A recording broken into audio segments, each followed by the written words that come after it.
Assalamualaikum warahmatullahi wabarakatuh. Selamat pagi dan salam sejahtera untuk kita semua. Terima kasih kami ucapkan kepada rekan-rekan yang sudah hadir mengikuti acara webinar Market Outlook 2023 Philips Sekuritas Indonesia dengan tema Cuan Tastik Saat Resesi. Perkenalkan, saya Farah Almeida selaku host dan moderator dalam acara di pagi hari ini. Nah, pada acara kali ini kita akan membahas terkait proyeksi outlook ekonomi tahun 2023 serta bekal ilmu trading dan tentunya akan dibahas dengan narasumber yang sudah ahli di bidangnya. Namun sebelumnya, bagi rekan-rekan yang join Zoom bisa mengubah nama Zoom-nya menjadi nama lengkap untuk bisa mengikuti sesi pertanyaan di akhir sesi setiap pemaparan materi oleh masing-masing narasumber. Selain itu, terkait dengan webinar pagi ini, kita juga akan berbagi banyak giveaway senilai jutaan rupiah, yakni berupa Philips Coins, saldo RDN, dan merchandise spesial dari Philips Sekuritas Indonesia.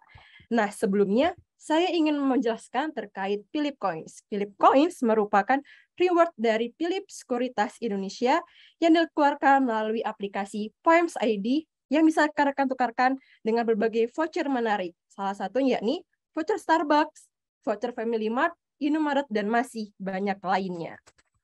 Nah, selain itu, tentunya tidak kalah serunya, pada kesempatan kali ini ada promo gratis biaya broker bagi nasabah baru. Mau tahu gimana caranya? Ikuti terus webinar ini dari awal hingga selesai. Nah, selain itu, pada kesempatan kali ini juga, bagi rekan-rekan yang join melalui webinar Zoom akan mendapatkan 1 Philips Coin secara langsung. Serta ada juga 1 tambahan Philips Coins bagi rekan-rekan yang mengisi form survei yang telah tersedia di kolom chat dan bisa diisi hingga akhir acara selesai.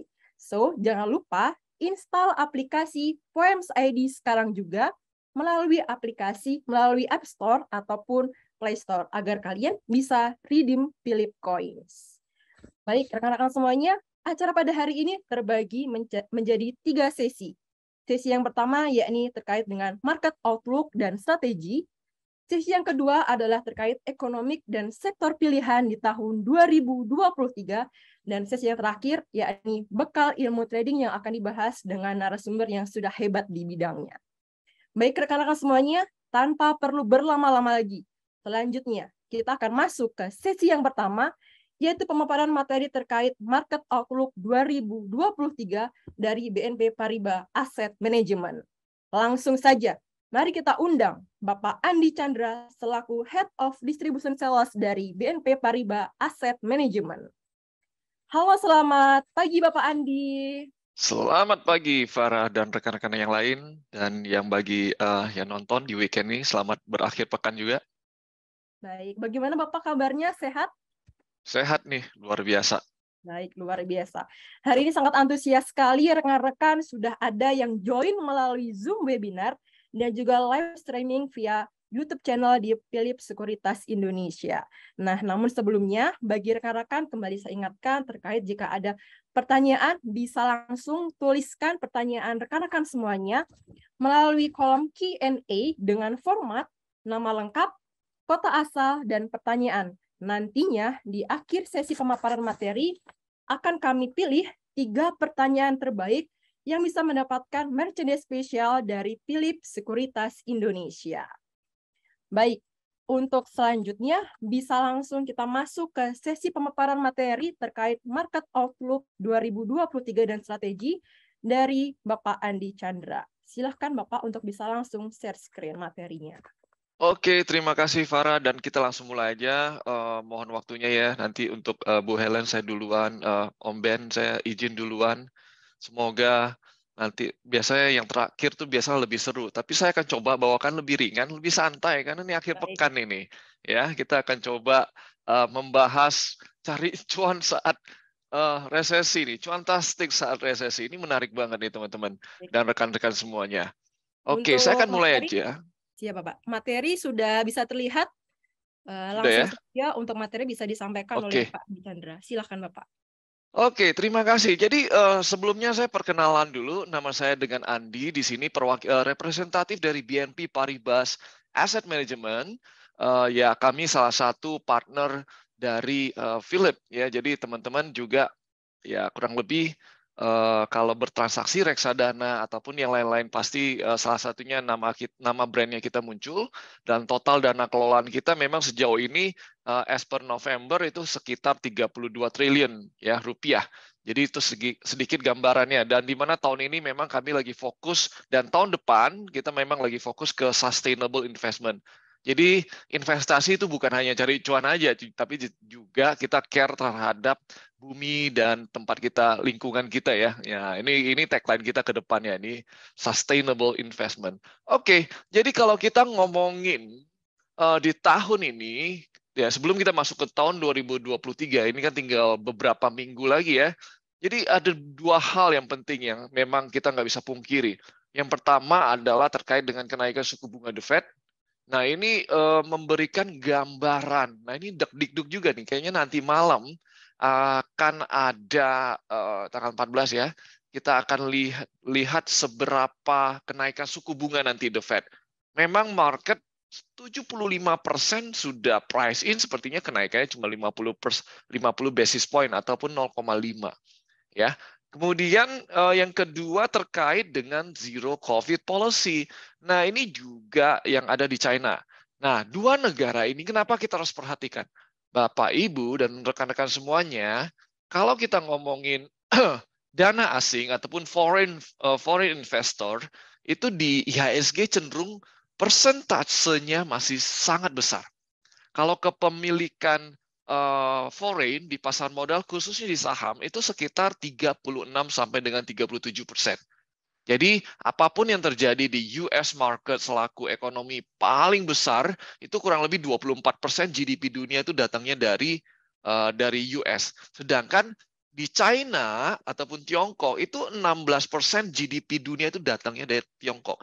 Jadi kalau kita gabungin aja, ini kurang lebih udah hampir setengah. Nah, apa yang terjadi di dua negara ini tentu akan mempengaruhi iklim investasi di Indonesia. Nah, kalau US dan Europe itu terkait dengan pasar modal. Kalau China juga terkait dengan real sektornya kita. Jadi hal-hal yang menarik ini kita harus perhatikan.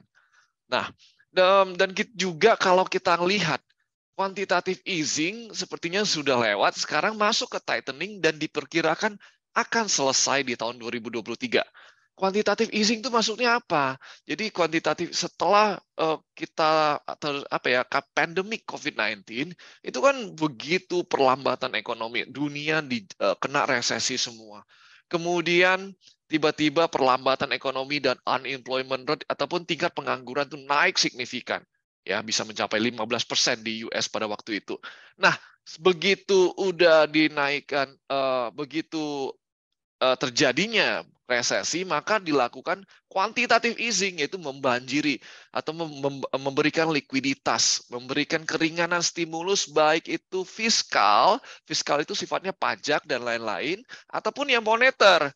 Moneter itu ya bersifat penurunan suku bunga kredit dan lain-lain. Suku bunga deposito, suku bunga kredit dan lain-lain ya. Itu gunanya, itu yang dimaksud dengan quantitative easing. Nah, sekarang kita udah masuk era quantitative tightening. Dan pertanyaannya, kapan ini bisa selesai? Karena yang namanya tightening itu salah satunya adalah kenaikan suku bunga. Ya, kalau terjadi kenaikan suku bunga, ya biasanya terjadi, ibaratnya kita lagi sedang melaju kendaraan kita, menyetir kendaraan kita di jalan tol.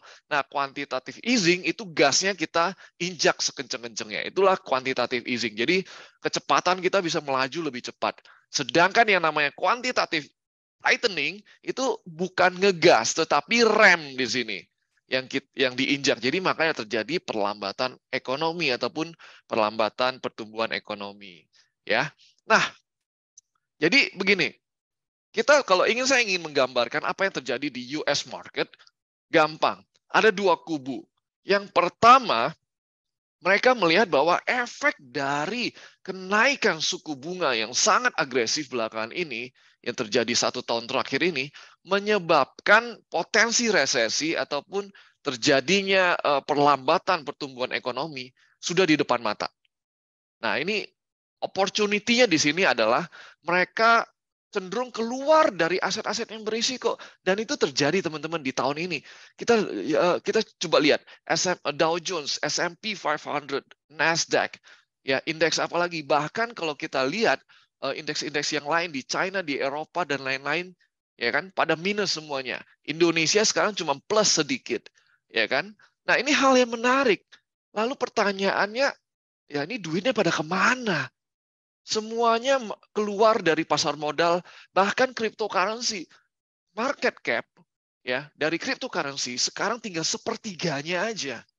Sepertiganya aja. Itu sisanya kemana? Ya kan? Nah, inilah pertanyaan besar. Ternyata dari investor asing yang keluar pada waktu itu di market Indonesia dan di luar negeri, khususnya di Amerika, sekarang masih sits in dalam safe haven. Dan safe haven-nya ternyata juga spesifik sekali, hanya yang paling besar adalah US dollar-nya. Ternyata mereka nggak investasi di gold. Ya kan, seperti yang kita tahu bahwa salah satu aset safe haven itu adalah emas. Ternyata kalau kita lihat harga emas itu sendiri dari US dollar-nya itu nggak jauh beda. Masih di kisaran 1.800 dari awal tahun sampai sekarang.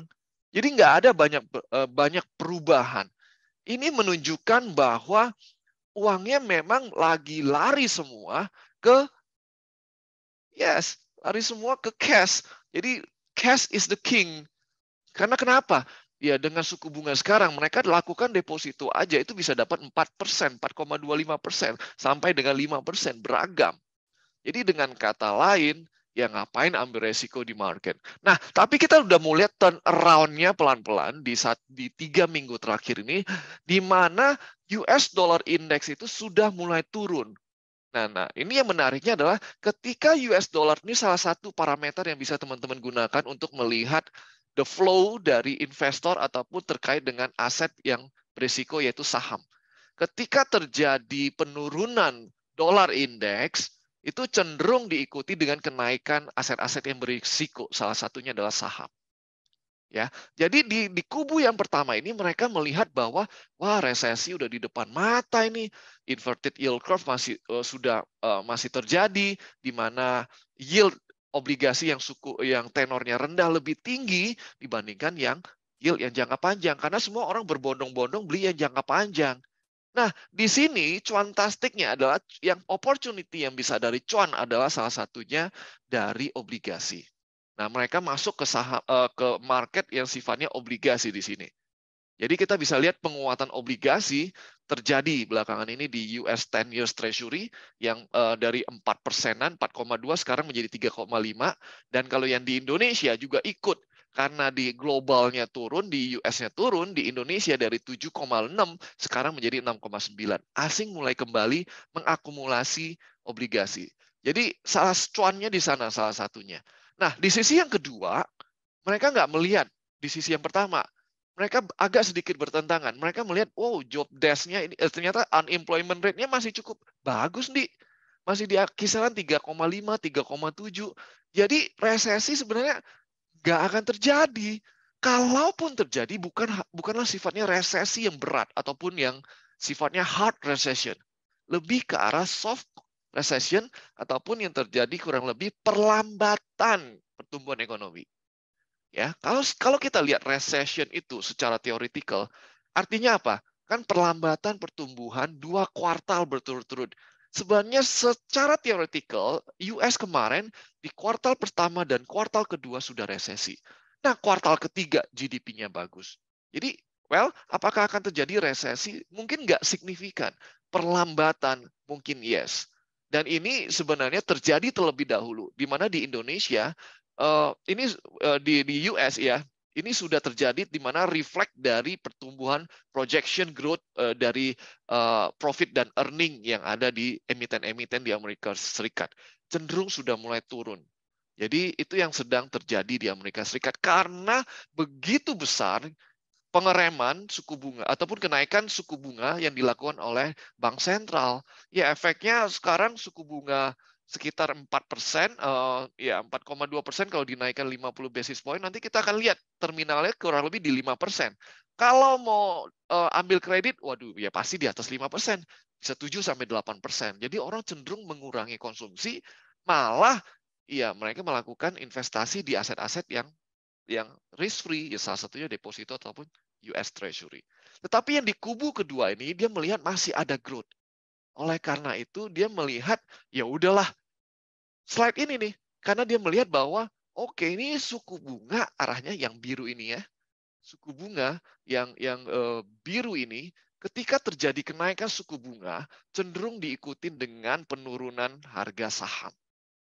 Dan sekarang kita bisa lihat juga ini terjadi di tahun ini.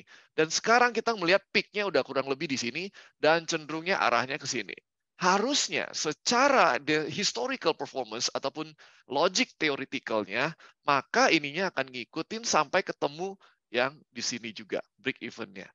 Jadi itu kurang lebih memberikan gambaran di kubu yang kedua ini, sehingga terjadi kalau ada sentimen positif sedikit aja, mereka langsung masuk ke market.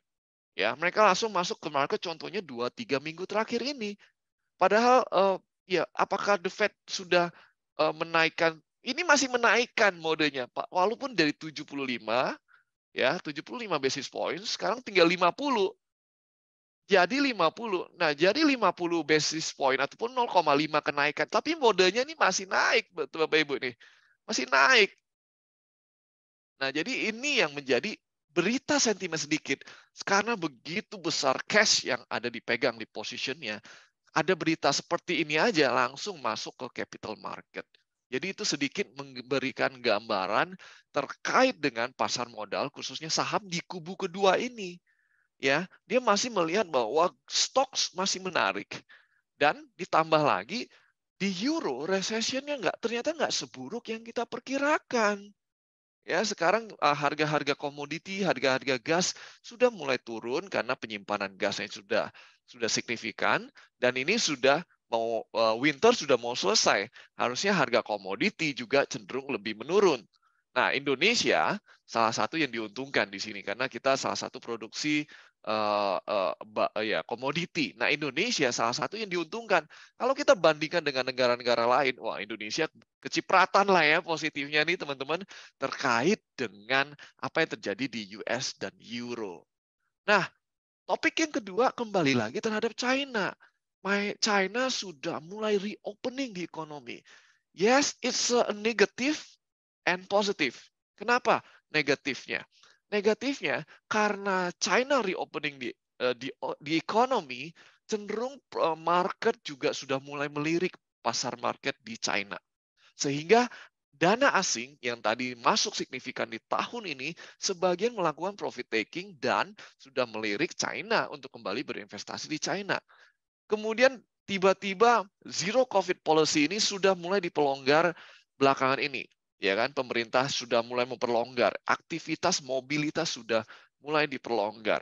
Ini tujuannya ya tentu adalah memperbaiki pertumbuhan ekonominya dia. Dan karena di tahun ini, China itu kurang lebih growth-nya cuma sekitar 3%. Jadi it's a very low base kalau kita compare dengan tahun-tahun yang sebelumnya. Jadi masuk ke tahun depan, kalau sedikit aja ada peningkatan di tahun depan, itu cenderung market akan react sangat positif terhadap market China. Jadi inilah yang menarik terhadap China.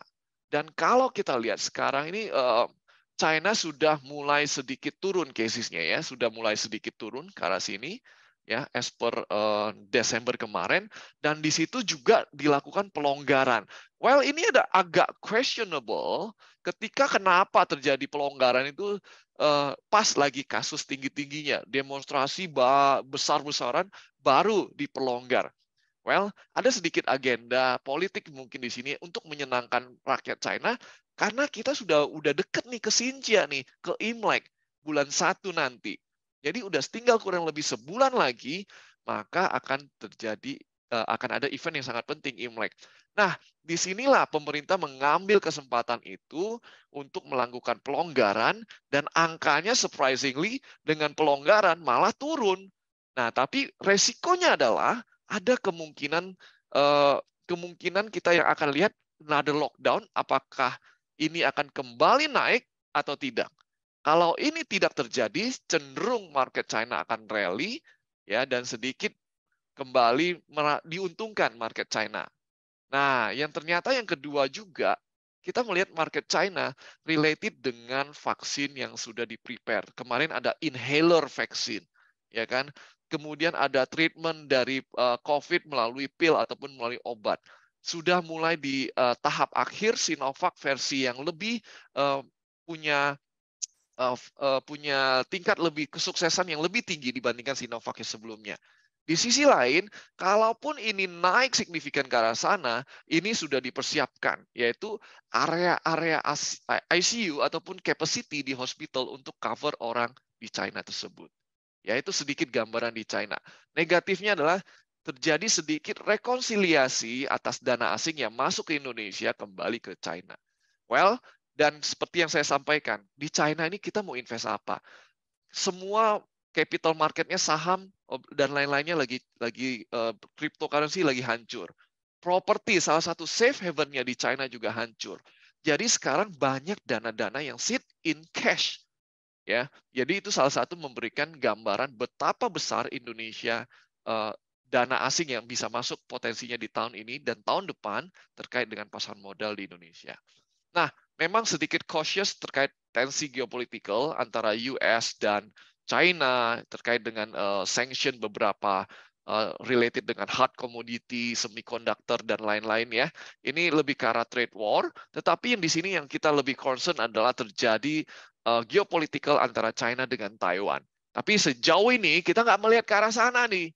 Karena toh sekarang mereka lagi lebih memikirkan pertumbuhan ekonomi daripada perang. Kalau terjadi perang, akan terjadi skenario resesi yang sifatnya global ataupun hard recession. Nah, ini valuasi ya, China jadi sudah murah sekali. Jadi itulah salah satu alasan kenapa banyak investor ataupun fund manager asing sudah mulai menatap China sebagai opportunity. Let's move on ke Indonesia. Nah, ini Indonesia kalau kita lihat wrap up-nya, kurang lebih yang terjadi ke depan ini cenderung memang ada sedikit tekanan di saham-saham sifatnya teknologi dan infrastruktur. Kalau kita lihat, memang sejauh ini, teman-teman dan rekan-rekan, ini year to date, ini dana asing yang masuk, ini salah satu yang tertinggi dari kurun waktu 14 tahun ataupun 15 tahun terakhir. Jadi kalau terjadi ini koreksi sedikit, masuk ke saham, ke pasar China, ke Amerika Serikat, well, it's a healthy correction.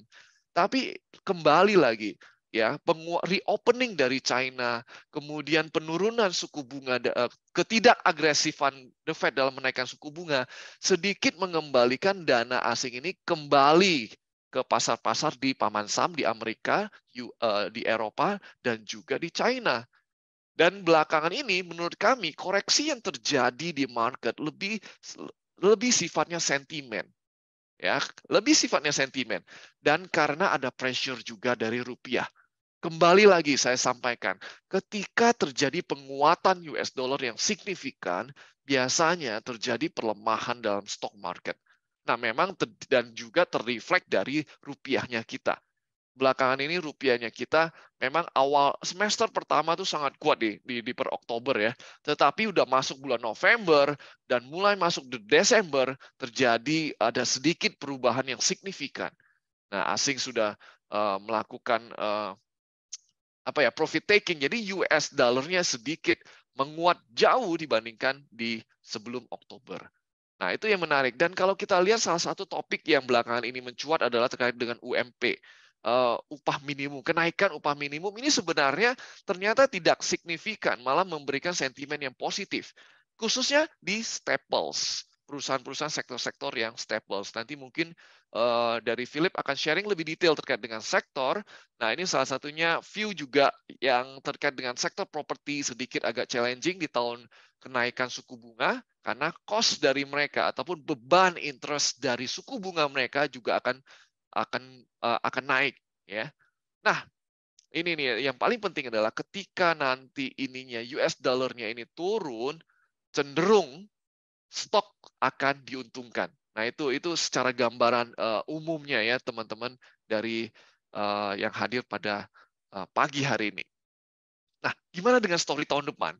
Ya, earning growth Indonesia masih sangat kuat banget nih. Kalau kita lihat tahun depan adalah tahun pemilu, ya kan? Karena pemilu akan dilakukan di 14 Februari 2024. Siapapun presidennya, kita yakin Indonesia sudah lewat dan sudah mature dalam terkait dengan demokrasinya. Dan kalau kita melihat sektor-sektor khususnya di staples, itu biasanya ketika menjelang dan ketika election itu naik signifikan, teman-teman. Ya, naik signifikan. Jadi dan ya pada waktu itu jadi cukup naik signifikan. Nah, di sini memberikan gambaran bahwa staples ataupun consumer sectors di Indonesia masih akan sangat menarik di tahun depan karena tema politik ataupun pemilu di tahun 2023. 2024 karena nih pemilunya aneh, ini pemilu yang paling barengan yang pernah kita lakukan. Pemilihannya semua, jadi mungkin dana yang beredar akan jauh lebih signifikan. Kepemilikan Indonesia terkait dengan emerging market masih steady di 2,1%, dan total banyak kan di mana sektor yang diuntungkan? Ya kurang lebih 53% ada di perbankan. Jadi jangan heran, perbankan di sini juga agak picky ya. Maksudnya jangan necessary ya yang saya maksud perbankan di sini adalah big banks yang KBMI 43 ataupun yang lain-lain. Tapi kalau digital, well kita agak underweight karena pressure dari kenaikan cost mereka. Sedangkan kalau yang big banks masih cenderung punya excess liquidity. Sehingga bayangin aja BRI bisa 9 bulan kemarin di kuartal ketiga untungnya 39 triliun. Gimana dengan kuartal 4? Wah, ini kemungkinan bisa tembus 45 triliun. Ya kan? BCA 28 triliun, kemudian Mandiri ya kan 20 triliun lebih, dan bahkan Bank BNI pun 13 triliun. Ini memberikan gambaran bahwa begitu besar potensi untuk terkait dengan market sektor perbankan di Indonesia. Gimana dengan energi ataupun komod, ya kan? Well, komoditi menurut kami tetap akan menarik, tetapi tidak semenarik dengan tahun ini ataupun tahun kemarin. Contohnya harga coal dan nikel itu salah satu yang positif year to date, ya kan? Coal naik kurang lebih ya sekarang di angka 400 dolar per tonnya mereka. Gila, mahal banget. Kalau kita bandingkan di tahun 2021 itu masih berkisar 80 US per tonnya. Jadi kalau turun ke 200 pun masih cuan, masih untung, masih cuantastik gitu. Ya, walaupun ya kalau di-reflect terhadap demand-nya nanti reopening, ada demand oil dan lain-lain, apakah demand coal ini akan kembali naik? Ya tentu di sini masih menjadi questionable. Dari segi supply dan demand, karena orang udah di Amerika ataupun di Eropa cenderung ya sekarang lagi krisis karena masih ada perang antara Rusia dan Ukraina. Kalau perang ini selesai dengan damai, cenderung harga coal mungkin akan bisa turun di bawah 100 ataupun 150. Tetapi keadaannya sekarang masih belum nih. Belum ada titik jelas nih terkait dengan geopolitikal Rusia dan Ukraina. Sehingga untuk komoditi masih cenderung menarik tetapi tidak semenarik tahun-tahun sebelumnya. Ya, itu saya kasih gambarannya. Nanti mungkin akan dibahas lebih detail per sektornya, tetapi secara gambaran besarnya yang ingin saya sampaikan adalah ekonomi expect to slow in 2023. Karena begitu besar effort yang dilakukan bank sentral untuk kenaikan suku bunganya. Kenaikan suku bunganya semakin tinggi, ya itu tujuannya adalah mengerem semakin kencang agar laju pertumbuhannya melambat. Ya, dan itu dilakukan tujuannya adalah untuk meredam inflasi. It's a good thing. Jadi inflasi sekarang ini yang muncul bukan hanya purely karena kenaikan pertumbuhan ekonomi, juga ada faktor inflasi yang muncul karena kenaikan harga-harga komoditi, geopolitik Rusia dan Ukraina. Jadi yang bisa dikontrol adalah yang lebih ke demand pull inflation. Nah, demand pull inflation ini inflasi yang muncul karena ada demand yang naik. Sedangkan cost push inflation ini inflasi yang muncul karena kenaikan harga-harga yang nggak bisa dikontrol. Contohnya harga-harga komoditi karena ada gangguan supply dan lain-lainnya. Ya, jadi ketika inflasinya turun, suku bunga juga cenderung akan diturunin di tahun depan, nggak naik signifikan lagi, maka it's a good environment untuk aset-aset yang berisiko dan khususnya saham secara gambaran besarnya. Ya. Kemudian kedua, relaxation terhadap COVID membuka ekonomi China lebih untuk bergulir lagi, untuk berjalan lagi. Dan tentunya ketika China ekonomi real sektornya itu berjalan, Indonesia real sektornya salah satu juga yang akan diuntungkan. While sementara memang akan terjadi konsolidasi dari segi dana asing, flow asing yang masuk ke negara-negara ini. Ya tentu yang sudah masuk banyak di Indonesia akan mengambil profit taking kembali melihat aset-aset yang murah. Ya kan? Jadi itu is a normal correction. Tetapi kalau Indonesia memang terjadi sentimen yang negatif lebih karena uh, teknologi sektor kita, e-commerce sektor kita ya, ya mungkin akan lanjut terus nih auto reject-nya kurang lebih seminggu ini. Ini yang akan mengganggu related terkait dengan big caps-nya salah satu nih kepemilikan di e-commerce-nya. Tetapi either ways menurut kami akan terjadi pembentukan harga yang baru nih terhadap saham e-commerce ini dan harga saham transportasi ini. Akan terjadi pembentukan harga baru, equilibrium yang baru. Ini sudah terjadi di Buka, jadi harusnya itu juga akan terjadi di Goto. Tinggal masalahnya kapan, the big questions ya. Jadi toh dari segi apa ya, bisnisnya masih sangat menarik.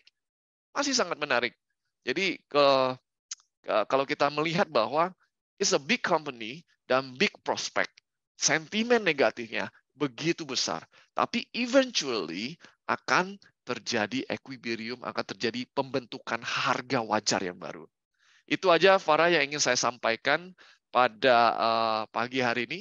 Kiranya makro ataupun global outlook yang saya sampaikan berguna dan memberikan informasi buat kita semua. Terima kasih. Baik, terima kasih banyak kepada Bapak Andi atas pemaparan materi yang sangat luar biasa terkait gambaran dan strategi yang perlu dihadapi pada tahun mendatang. Baik, lanjut kita ke sesi berikutnya ya. Ini sesi Q&A yang sudah masuk. Banyak sekali pertanyaan yang sudah masuk dari rekan-rekan yang join via Zoom dan YouTube di Philip Sekuritas Indonesia. Dan sudah diambil 3 pertanyaan terpilih yang berhak mendapatkan Merchandise spesial dari Philip Sekuritas Indonesia. Baik, akan saya bacakan 3 pertanyaan yang sudah terpilih. Nantinya bisa langsung dijawab sekaligus ya Bapak ya. Saya bacakan 1 sampai 3 pertanyaan terlebih dahulu. Baik, pertanyaan pertama datang dari Bapak Muhammad Kenigia Fadilah dari Bandung. Pertanyaannya yakni, hal apa saja yang harus dipersiapkan ketika resesi dan apakah alokasi kas harus lebih besar ketimbang alokasi investasi? Baik, untuk pertanyaan yang kedua, datang dari Bapak Dendi Raharjo dari Depok. Pertanyaannya Farah boleh satu-satu aja, takut oh lupa baik, saya. oke. Siap, biar Ya, biar nggak karena ya. lupa. Baik. Oke, Farah. Boleh Jadi dijawab pertanyaan pertama terlebih dahulu, datang dari Bapak Muhammad Kenigia Fadilah. Silakan terima Bapak. kasih pertanyaannya Pak Muhammad Kenigia. Ini pertanyaan yang menarik. Hal apa yang harus disiapkan saat terjadi resesi? Ya, well menurut saya is an opportunity. Karena kalau kita lihat resesi, resesi itu sebenarnya apa sih? Perlambatan pertumbuhan ekonomi 2 kuartal berturut-turut. Itu teoretikalnya. Jadi sebenarnya resesi bukanlah hal yang harus dihindar, maksudnya hal yang merupakan hal yang buruk. Enggak juga, karena begitu kencang pertumbuhan di 2020-2021 karena pembukaan mobilitas karena COVID-19, akhirnya inflasinya tinggi. Dan itu harus direm. Direm dengan kenaikan suku bunga yang akhirnya memberikan tingkat pertumbuhan GDP-nya yang melambat. Nah, hal apa yang harus disiapkan? Sebenarnya opportunity ketika resesi itu terjadi ada. Cash, ya aset-aset yang sifatnya safe haven akan diuntungkan. Karena orang akan cenderung, wah ini ya kita akan kayaknya, ya ngapain ngambil resiko? Suku bunganya tinggi, ambil aja risk free-nya. That's an opportunity satu. Ketika kemudian suku bunga udah mulai cenderung diturunkan, ya ataupun di hold, nah di situ obligasi akan menarik, Mbak. obligasi akan menarik. Jadi harga obligasi juga akan menjadi cuan pada waktu itu. Karena ketika terjadi resesi, cenderung yang namanya suku bunga akan cenderung di-hold ataupun diturunkan. Nah, itu temannya obligasi. Setelah obligasi berbondong-bondong semua masuk ke obligasi, yield-nya jadi kecil. Orang melihat, obligasi udah nggak menarik lagi nih. Well, it's time to market masuk ke saham. Karena kalau yield-nya di Amerika sekarang dari 3,5, tiba-tiba orang semua berbondong-bondong masuk karena melihat resesi, ya ada perlambatan. Wah, begitu semua orang masuk, itu jadi yield-nya 2%. 2% jadi udah nggak menarik lagi. Akan melirik pasar saham. Jadi apa yang harus dilakukan, disiapkan ketika terjadi resesi, jangan terlalu pesimis. Dan juga jangan terlalu optimis. Di tengah aja balance, siapkan cash untuk lakukan pembelian secara bertahap, averaging down dari aset-aset kelas yang Bapak beli. Itu yang dilakukan. Jadi jangan terlalu agresif juga, all in ke satu saham, satu sektor tertentu. Kecuali ada info-info tertentu. Nanti saya juga di-sharing, Mbak. Ya. Nah, kalau itu yang bisa saya sampaikan terkait dengan pertanyaan Bapak Muhammad Kenigia. Terima kasih, Farah. Baik, sangat luar biasa. Untuk pertanyaan kedua datang dari Bapak Dendi Raharjo dari Kota Depok. Izin bertanya, baik. Beberapa hari ini kinerja IHSG turun terus di bulan Desember. Nah, sebagai manajer investasi, apakah harapan untuk adanya window dressing sebagai pemanis masih ada? Baik. Untuk tahun 2023, apakah masih ada kemungkinan IHSG akan mencetak all-time high? Terima kasih. Silahkan, Bapak. Well, terkait dengan window dressing, memang ini salah satu bahan menarik yang ditanyakan pada aset manajemen ataupun manajer investasi. Apakah BNP Paribas telah melakukannya? Well, kita nggak akan kasih jawabannya, tetapi ingin saya kasih kurang lebih gambarannya seperti apa. Biasanya pada akhir tahun, semua fund manager, bukan hanya yang lokal, tetapi juga yang asing, melakukan pembenahan portofolionya mereka di reksadana mereka. Jadi biasanya yang rugi-rugi dikeluarin, yang cuan-cuan nama-namanya dimasukin. Ada sedikit adjustment ke arah sana. Dan itu biasanya nih saya kasih bocorannya dilakukan 2 atau 3 minggu sebelum akhir Desember. Ini terkait dengan aktivitas fund manager ya. Tetapi juga ada aktivitas window dressing dari emiten-emiten. Biasa memperbaiki laporan keuangannya itu justru di akhir-akhir yang mepet-mepet. Jadi agak dua hal yang berbeda di sini. Dan di sini kita melihat bahwa opportunity untuk kembali, ini karena purely sentimen dari segi makroekonomi dan dari segi nanti ya, earning result di Q4 ini cenderung masih akan sangat bagus, Pak. Ya, Pak Dendi, ini cenderung masih akan sangat bagus earning result kita di Q4 ini. Perusahaan-perusahaan baik itu ya di sektor-sektor khususnya di perbankan, yang big banks, KBMI 4 ataupun the market leaders bank cenderung akan profitable. Komoditi masih dividennya baginya masih segar juga. Dari segi profitnya juga masih ada di tahun ini, masih lumayan nih dibandingkan dengan tahun-tahun ya nanti mungkin nggak akan setinggi tahun-tahun depan, tapi masih untung gitu loh, masih menarik. Nah, jadi di Q4 ini lebih karena sentimen nih. Ada beberapa nama sentimen yang menyebabkan IHSG itu ya sedikit mengalami profit taking ataupun rekonsiliasi. Dari segi makroekonominya nggak ada yang berubah.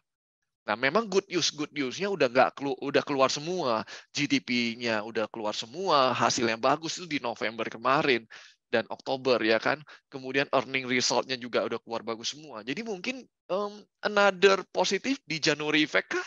Nah, it's a big question, tapi well kita still optimis dari target BNP Paribas juga di tahun ini closing-nya sekitar di 7.200, masih ke arah ke sana. Dan di tahun depan tentunya untuk menjawab pertanyaan Bapak, potensi untuk all time high masih ada, Pak. Karena dengan growth ekonomi projection di 5% dan masuk ke tahun pemilu, it will be very interesting story, Pak. Jadi, dan di sini ya ada potensi ya reopening market kembali. Ya kan sebelum gini Pak, sebelum COVID-19 terjadi, itu kepemilikan dana asing di Indonesia itu 50%, Pak. 50-50 sama lokal. Nah, sekarang bertumbuhnya lokal dan asingnya keluar tinggal 36%, Pak. Jadi masih ada big chunk money yang belum kembali ke Indonesia. Dan kalau itu kembali, well, it's not possible kalau kita bisa reaching the highest IHSG next year, Pak. Begitu, Farah. Terima kasih, Pak Dendi. Terima kasih, sangat insightful sekali untuk pertanyaan kedua. Masih ada pertanyaan ketiga, boleh langsung saya bacakan. Pertanyaan datang dari Bapak Ahmad Fauzan Mutakin dari Jakarta. Baik, bagaimana tanggapannya terhadap sektor perbankan dengan terus naiknya suku bunga acuan di BI? Nah, sektor komoditas yang booming sehingga kredit macet sektor ini bisa berkurang, cash inflow ke perbankan. Belum lagi ada bank big caps yang laba bersihnya naik signifikan di kuartal ketiga tahun 2022. Apakah akan lebih baik lagi di tahun 2023 yang katanya akan penuh dengan iklim negatif karena perlambatan ekonomi? Silahkan langsung dijawab, Bapak. Wow, ini interesting story dan is a big questions ya. Ini menarik sekali kalau kita bahas, bisa sama Om Ben sama Helen bisa, Dahma Farah bisa semalam suntuk kita sambil nonton nobar ini bisa bahas. Tapi menarik pertanyaan, saya akan coba jawab segambaran umumnya. Karena suku bunga ini sebenarnya ketika suku bunga dinaikkan, efek terhadap sektor perbankan itu bisa dua. Ya, ada yang sebenarnya secara gambaran umum, ya cost-nya jadi lebih mahal kan, karena depositonya harus dinaikkan juga. Dan tapi di sisi lain, biasanya sebelum deposito naik, yang namanya KPR, KPM, ke KKB itu bunganya udah naik duluan. Jadi sebenarnya sedikit diuntungkan duluan ini, baru nanti dia mau naikin deposito. Tapi kemarin kita diskusi sama big banks yang KBMI 4, kepemilikan bank modal inti yang level 4, di mana paling besar di sini ada BRI, BCA, Bank Mandiri, Bank BNI. Mereka malah senang sebenarnya nggak menaikkan deposito di tengah kenaikan suku bunga. Malah mereka juga KPR-nya juga nggak menaikkan signifikan.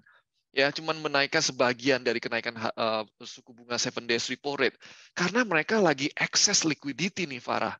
Dan dari Pak Ahmad, ya, Pak Ahmad Fauzan memang lagi excess liquidity. Bisa dilihat dari LDR-nya, loan to deposit ratio-nya, masih jauh kisaran di 80%-an. Kalau BCA sih wajar di 80% dan selalu di angka begitu. Tetapi untuk perbankan BUMN itu jarang sekali, biasanya di 95-90-an%, hampir mentokin kalau bisa sementok mungkin gitu ya. Nah, itu yang memberikan ekses likuiditas ini di perbankan big banks ini, jadi nggak necessary harus menaikkan suku bunga deposito dan suku bunga kreditnya mereka. Sehingga loan growth-nya mereka masih bagus. Nah, kalau kita lihat, bahkan mereka kasih promo gitu. Di BCA mereka kasih KPR, ya, mereka bisa masih memberikan promo fix. Waduh, gila, bunganya bisa 7-6%. Gimana caranya? Ya kan, KKB yang kepemilikan kendaraan bermotor itu bisa jadi 3-4% doang. Gila, itu menunjukkan bahwa mereka akses likuiditas. Jadi nggak necessary juga NPL-nya juga akan naik. Tetapi yes, secara umum ketika suku bunga itu naik, suku bunga kredit juga akan naik eventually, akan diikutin ke arah sana, dan NPL juga cenderung naik. Kita juga bisa lihat bahwa efek dari kenaikan cost ini kan risk free-nya naik ya, cost-nya ya, beban bunganya naik, mempengaruhi beberapa sektor. Ada sektor beberapa perusahaan yang sudah meng-announce default kan belakangan ini kan. Nah, tentu ini akan menyebabkan NPL-nya juga naik. Tetapi sampai sejauh ini, profit earning ataupun earning dari perusahaan secara general di Indonesia masih sangat positif. Yes, tapi ada beberapa sektor yang kena. Khususnya related dengan rasio hutang yang tinggi. Nah, rasio hutang yang bagi sektor-sektor yang mempunyai rasio hutang yang tinggi, tentunya ini akan menyebabkan beban bunganya juga tinggi. Nah, inilah negatif. Tapi itu ada juga banks yang mempunyai banks yang digital banks, BPR ataupun BPD ini sedikit terganggu dengan kenaikan suku bunga. Karena apa? Mereka liquidity-nya sangat tight sekali. Ya kan, kalau kita lihat kemarin digital banks bisa over 6-7% deposito. Gimana caranya? Ya kan, yang lain, yang big banks cuma 2%, bahkan ada yang 1,5%, bahkan ada cuma maksimum 3%. Dia bisa kasih 6%. Berarti itu cost-nya dia. Cost-nya 6%, dia harus buang ke market, dia harus memberikan kredit at least berapa? 10% atau 12% untuk dapat menutup cost-nya itu. Ya kan? Ini 12% di mana? Apakah ya kalau kita sebagai orang yang mau ngambil kredit ya lebih milih kita bunga yang rendah. Nah, di sini tentunya orang yang ngambil di segmentasi ini cenderung ya punya lebih high risk dan cenderung punya high NPL opportunity yang mungkin akan terjadi ke depan. Kalau sektor komoditi sekarang kita lihat masih sangat menarik kok. Indonesia masih bisa dibilang sangat diuntungkan dengan kondisi komoditas ini, kenaikan harga komoditas, karena ya Rusia Ukraina belum selesai. Jadi harga komoditi nggak akan turun signifikan, sehingga harusnya contohnya di perusahaan coal yaitu dapat income-nya dari US dollar kontraknya semua. Walaupun projection growth-nya itu turun sekitar 20-25%, kemungkinan harganya ya nggak akan sampai di tahun 2021 nih, Pak Ahmad, kembali ke 80. Tetapi kembali lagi ya, yang sifatnya nikel, timah akan is a good story terkait dengan ya sustainable investment yang dicanangkan oleh ataupun green taxonomy yang dicanangkan oleh pemerintah dan negara-negara lain di G20 kemarin. Begitu jawaban saya, Farah dan Pak Ahmad. Terima kasih untuk pertanyaannya. Baik, terima kasih Bapak Andi atas jawaban yang sangat luar biasa, dan resmi berakhirlah untuk sesi Q&A di materi yang pertama dari materi Bapak Andi yang sangat luar biasa. Dan terima kasih juga kepada Bapak Andi atas materi yang sangat insightful pada hari ini. Terima kasih ya Bapak untuk materi yang sudah disampaikan. Sama-sama dan terima kasih semuanya. Semoga dapat bermanfaat untuk rekan-rekan semuanya. Kembali saya mengingatkan, jika ada pertanyaan dari rekan-rekan semuanya, bisa dilanjutkan di sesi yang kedua bersama riset analis dari Philips Sekuritas Indonesia, dan masih ada sesi yang ketiga dari Om Ben yang ditemani oleh Mas Joshua.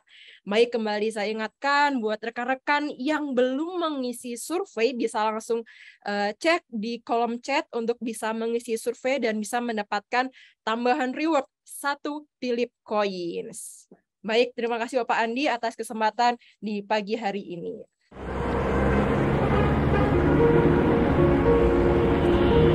Kita hidup di mana waktu berjalan begitu cepat.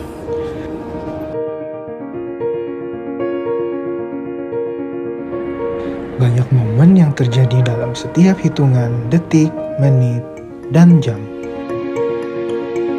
Apalagi ada quotes waktu adalah uang. Jadi jangan pernah menyia-nyiakan kesempatan yang ada. Ngomong-ngomong soal waktu, pasti kalian para trader juga pengen kan dapat cuan yang banyak secara cepat dan praktis. Tenang aja, ada fitur baru yang bisa membantu kamu. Swift dari Pomps ID. Cepat. Kamu bisa beli dan jual saham dengan satu sentuhan. Fleksibel. Kamu bisa pindahin order sesukamu.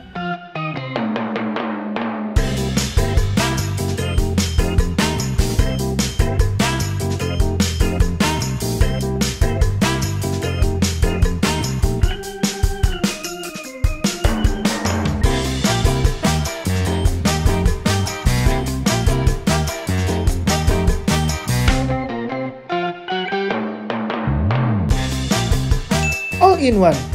Gak perlu ribet lagi bolak-balik ke menu lainnya. Semua jadi satu kok dalam satu halaman. Asyik kan? Mulai sekarang gak perlu ribet lagi deh transaksinya. Pakai Swift-nya Pomps ID aja. Install sekarang.